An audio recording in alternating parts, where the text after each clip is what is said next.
On this episode of Sarah Has Questions, we're talking about all things colon. That does include Cologuard versus colonoscopy, which is better. Talking about how your colon actually functions. How much fiber do you need? How long should you sit on the toilet? Dads out there talking to you. We're going to answer all these questions and a whole lot more. I'm Sarah King, and I have a lot of questions. In this show, I get to ask WakeMed doctors any question I want, and bless their hearts, they have all the answers. Sarah Has Questions is a production of Mix 101.5 and Capital Broadcasting Company, and it's presented by WakeMed. We're talking colon today, and I have Dr. Brenna Houlihan. She is a colorectal surgeon with WakeMed. Thanks for coming on. Thanks for having me. You were our very first guest on Sarah Has Questions. I was the first? You were the first. Last time we talked about poop. Yes, we did. Now we're going to talk about what holds the poop. Yes. The also colon. Very important. Yes, that's true. So, I was talking with one of our producers before, and I was like, everybody knows what a colon is. And he's like, I don't think that's true. So tell us what the colon is and how it relates to the rest of your digestive system. Yeah, so the colon is its own distinct entity within the belly. So in terms of your GI tract, starts with the mouth, goes to the esophagus, goes into the stomach, and then you have a whole bunch of small bowel. Like you've got lots and lots of small bowel. I've never heard of a small bowel. Yeah, so that's all your small intestine that's just kind of rumbling around in there. That's what does all your absorption. So that's where you're getting all your nutrients. That's the stuff that's really getting the stuff out of food that you need. And then it transitions on the right side into your colon. And the colon is just your large intestine. And really the purpose of it is to actually turn it from the liquid that comes in from the small bowel into the poop that comes out of your bottom. So it's a lot of water is drawn out. Exactly. That's where you're seeing a lot of the dehydration, but not really important for absorbing nutrients. More important for like the functionality of your life, right? Because if you had pure fluid going down there, which some people do, you can live without your colon, you'd be going to the bathroom a lot. So this helps kind of dehydrate it and turn it into poop. So that way you're not constantly going to the bathroom. How interesting. Exactly. I'm glad I asked. I thought I knew. Apparently I didn't know all of it. And you deal a lot with, well, actually I want to ask you one question before, because I've looked this up. I'm actually a little red-faced to ask it. Diarrhea. What is it? Why is all that liquid formed? Because I've looked into it and nobody seems to know. So there's a lot of different things that cause diarrhea. So diarrhea is just kind of a catch-all phrase for just loose stool, not formed. Diarrhea is not always problematic. Some people tend to have looser stools, and that's fine. Yeah. As long as you're not getting dehydrated. But, infection can cause diarrhea. Sometimes if people don't have their whole colon, things like that can cause it. Certain other like inflammatory bowel diseases like ulcerative colitis or Crohn's, you can see that. Technically, too, one of the things, colon cancer that we'll get into doesn't have a ton of symptoms most of the time. Most people are asymptomatic. But a change in your stool, so you were always kind of one way and then now you kind of have loose, is something to kind of keep in mind. So diarrhea is not inherently bad, but obviously if you're going every hour for your whole life, you should look into that. Yeah. We should figure out why it is. We don't always find an answer for it. Some people just kind of are that way. Yeah. So their large intestine's not as good at getting rid of the water kind of thing.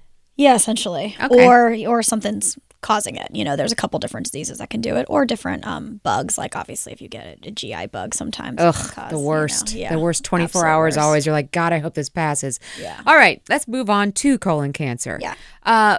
It seems like I keep hearing about, not only is it more common, but it seems like younger people are getting it now. So technically, the rates have been steadily decreasing overall since like the 70s, as well as the death rate from it. So we've gotten better, mostly because our surveillance has gotten better. People are getting colonoscopies more. We're catching it more, catching it early. Mm-hmm. However, in the under 55 group, we're actually been seeing a steady increase. Is that because before it wasn't really there?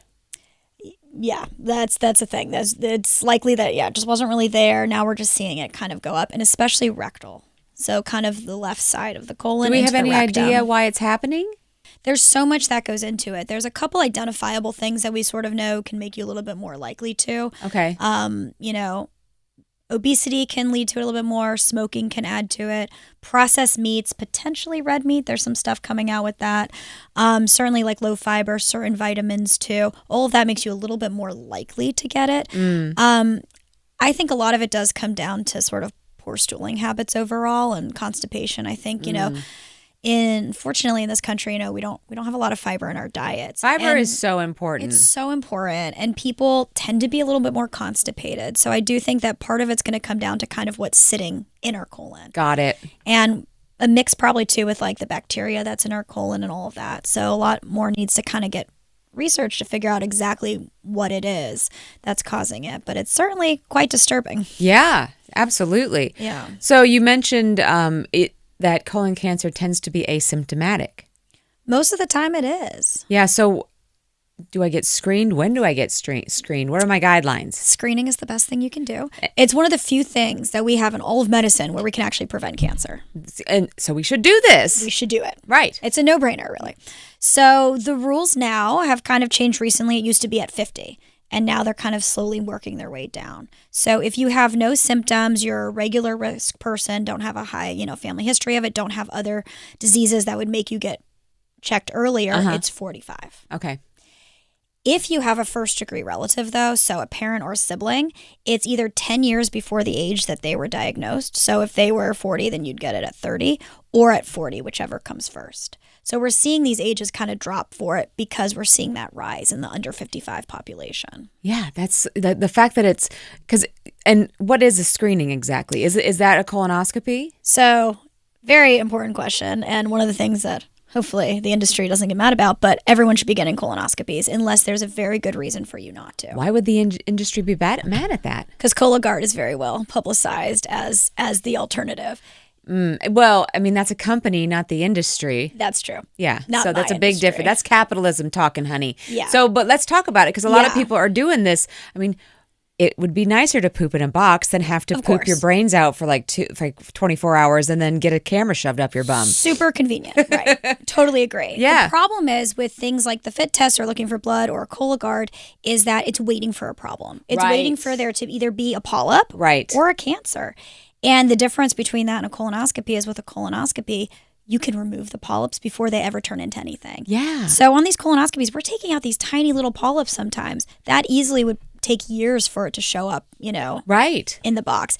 And sometimes I take out colons not even just for cancer. Sometimes polyps are so big that they can't take it out with a scope, and you still end up with surgery. So you're not getting that prevention. They say that they do get them a little bit when they're kind of at the polyp state, but again, you're kind of waiting for something to be there as opposed to going in and being able to remove it. Yeah. So unless you really have a fabulous reason that you cannot tolerate getting a colonoscopy, by far and away, that's the right thing to do. Can you think of one reason?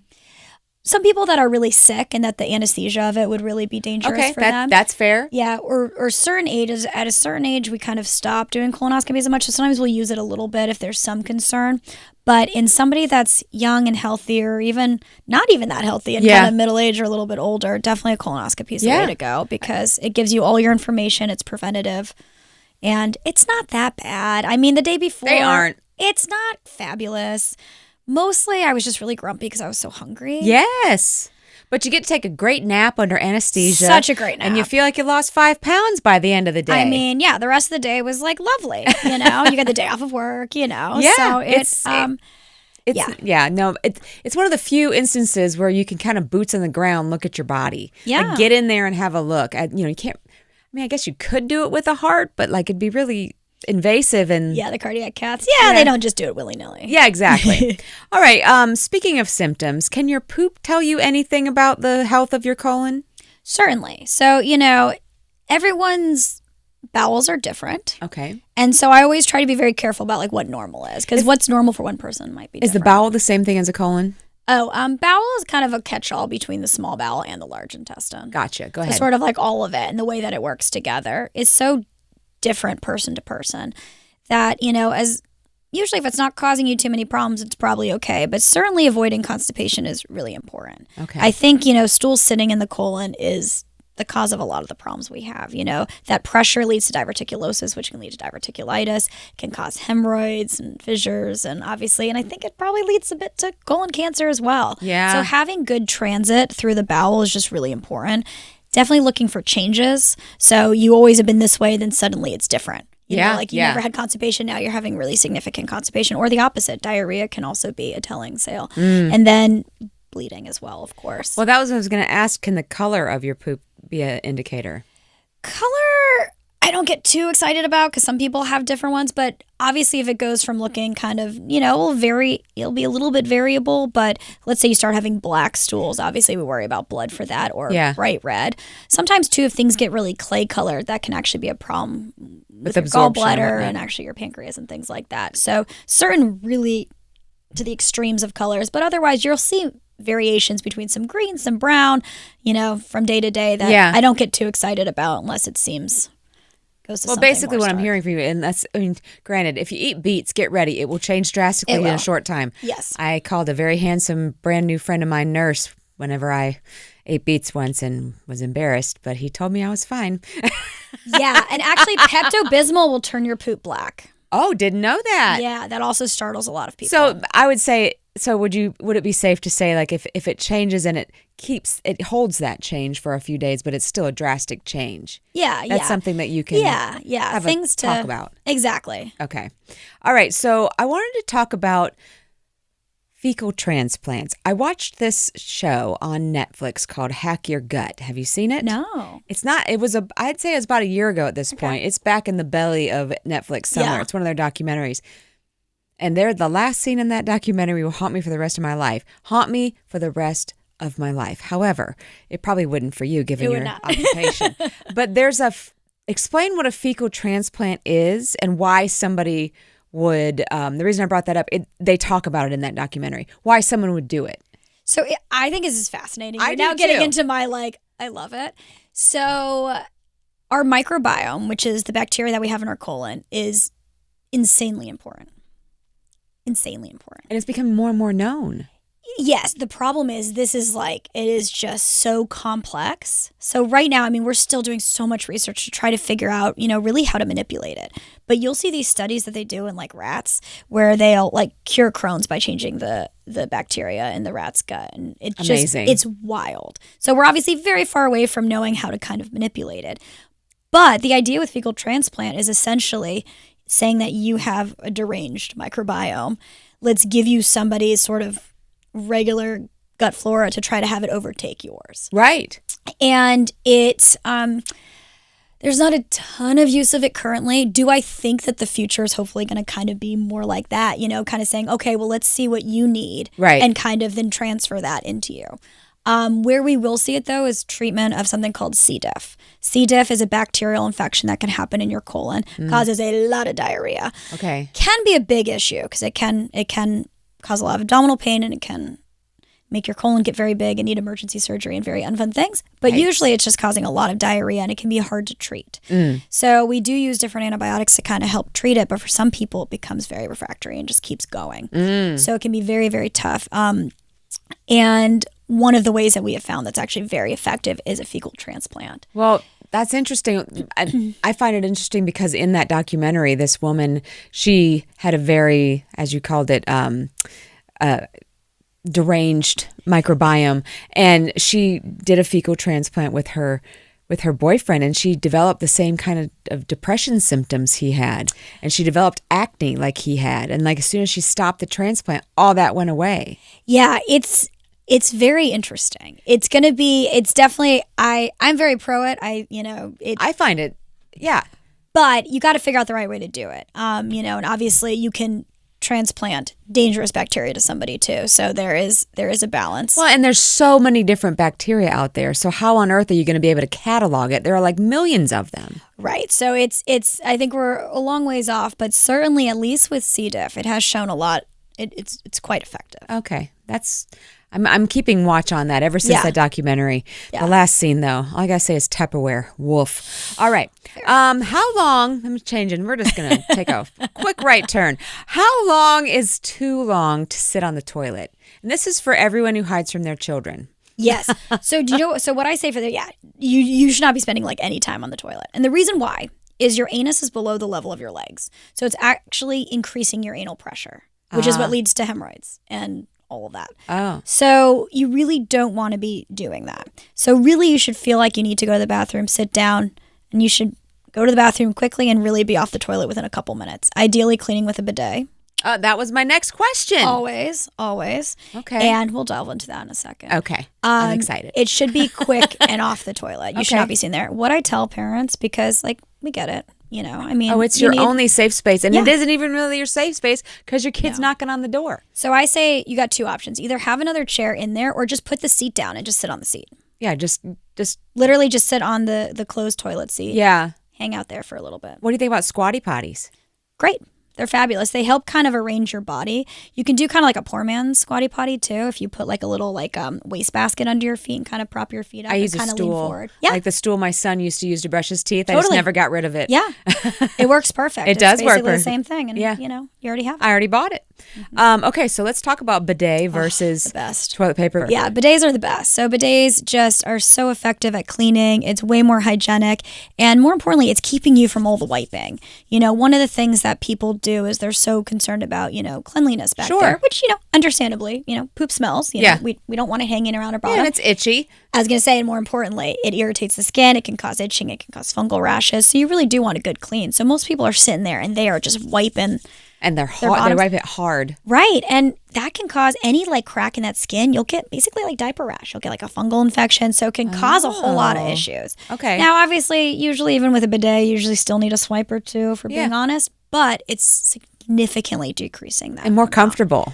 Oh, yeah. And I have a they're the Tushy. best. Yes. They're Yeah, great. They are great. I have their first generation, which is Okay. just the mechanism, but now they're putting them in toilet seats. So every toilet in your house can have a bidet. Yeah. You're fancy. Mhm. Yeah, we have all of ours have them. They're we put them directly on the toilet seat. Ours are all the warming kind too, which is so Oh, nice. yeah. Treat your booty well. Yeah. Right? It's important, turns out.